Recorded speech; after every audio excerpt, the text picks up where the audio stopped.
there's probably too many to mention, to be honest. Obviously, starting as a young fella in Caen, my old fella, lead, bringing me up and down to training, the coaching and advice that I got there, onto school then in Praise and back to Caen, and then kind of into Munster from there. I've been lucky with the people I've come across in close quarters that have kind of mentored me from a young age, and given me the love for the game, which is still very much evident today.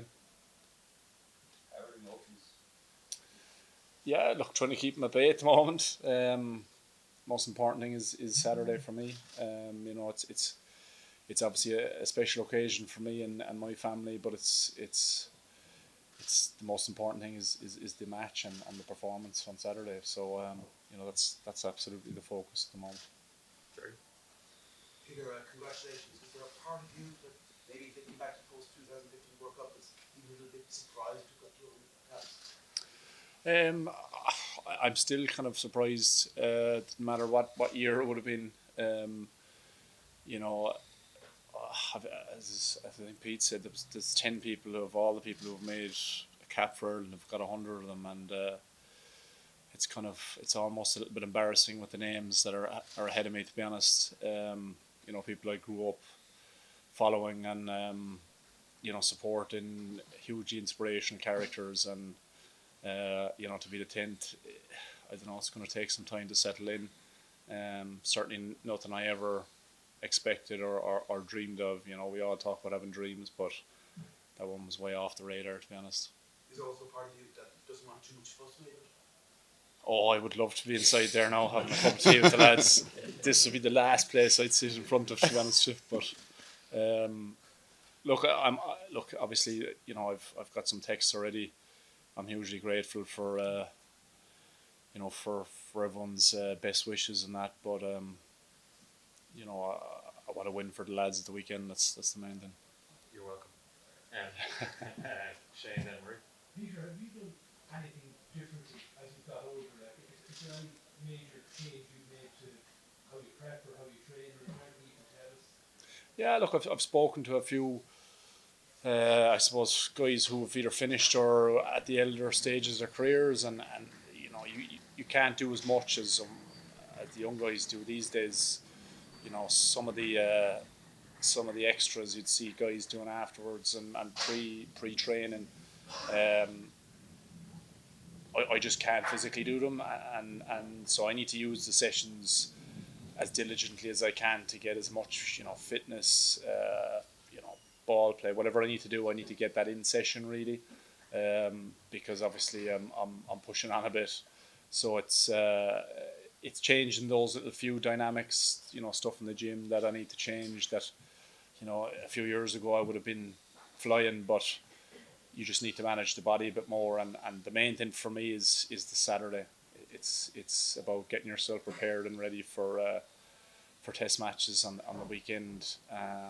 So there's certainly adjustments that have to be made, and I've had some good guys who have looked after me through the years, S&C wise, and obviously coaches, and as I said, people who take care of me. Murray then. Congrats, Peter. A lot of people have said you're playing the best rugby of your career at the moment. I don't know if you think about it that way, but what do you think it is about this environment setup that's getting the best out of you? I think it's the players predominantly. I think players and coaches. The standard of training that we're at during the week. I'm sure Josh would agree is of a level that you can't but learn and get better. And our coaches are opening their eyes up to what potential that we have at times, which is sometimes not that you put a ceiling on yourself, but it's stuff that you mightn't have had on your radar that is possible. And I think this group of players particularly, never cease to amaze me, the quality of rugby that they can play. And when you're around it as much as I've been lucky enough to be around it, without doing much, you're picking up stuff, and we're about doing a lot, so it's easy to pick up some good tips. Alex? Yeah, congratulations on your milestone. You've achieved so much in your career, but Ireland haven't gotten to the World Cup previously.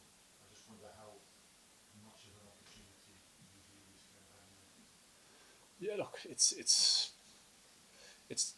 our be all and end all. I'm not going to say that lightly, and it's the same for every team in this competition.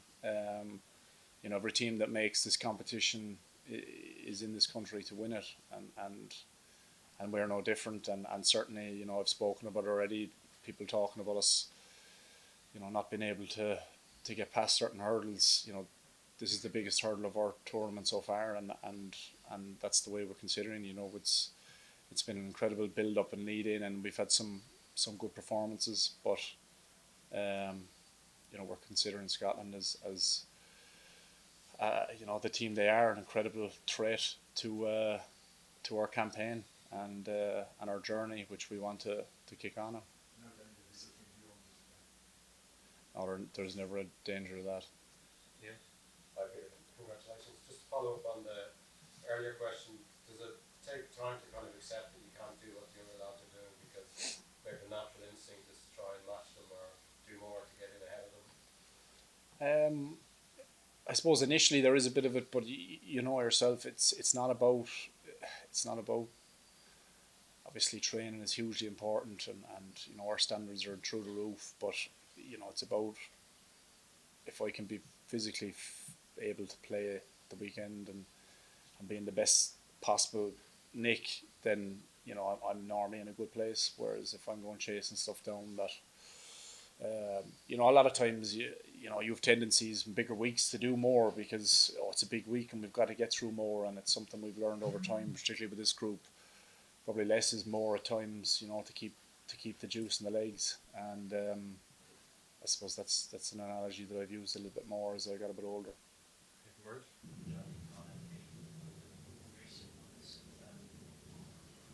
you learned anything about what they do on the day? Because people say now, once you start giving people over, to relax it in perhaps. Have you thought about how we're going to react on the day?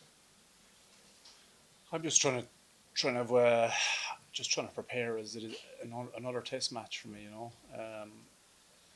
hopefully get all this stuff out of the way as early as possible, and it's certainly going to have a sit down and think the odd time I'm sitting on my own having a coffee and have a quick think about it. But as I said, there's going to be. I'm hoping there's going to be bigger moments in my career than this one. You know what I mean, and hopefully in the near future. So what my firm focus will be on Saturday and my performance in the game. Thanks. Last couple. Anthony Foley's great. You've spoken very eloquently there, almost in the order of those who've gone before you. Has Anthony come to your mind at all here? You're in Paris. He was a long time teammate. It was a very traumatic time for the club. Has he come to your mind at all on this World Cup? Yeah, look, it was funny.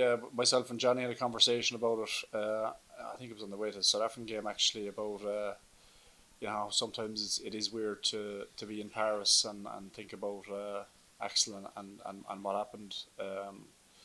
It certainly has obviously an incredibly sad memory for particularly that Munster team that were in Paris that week, and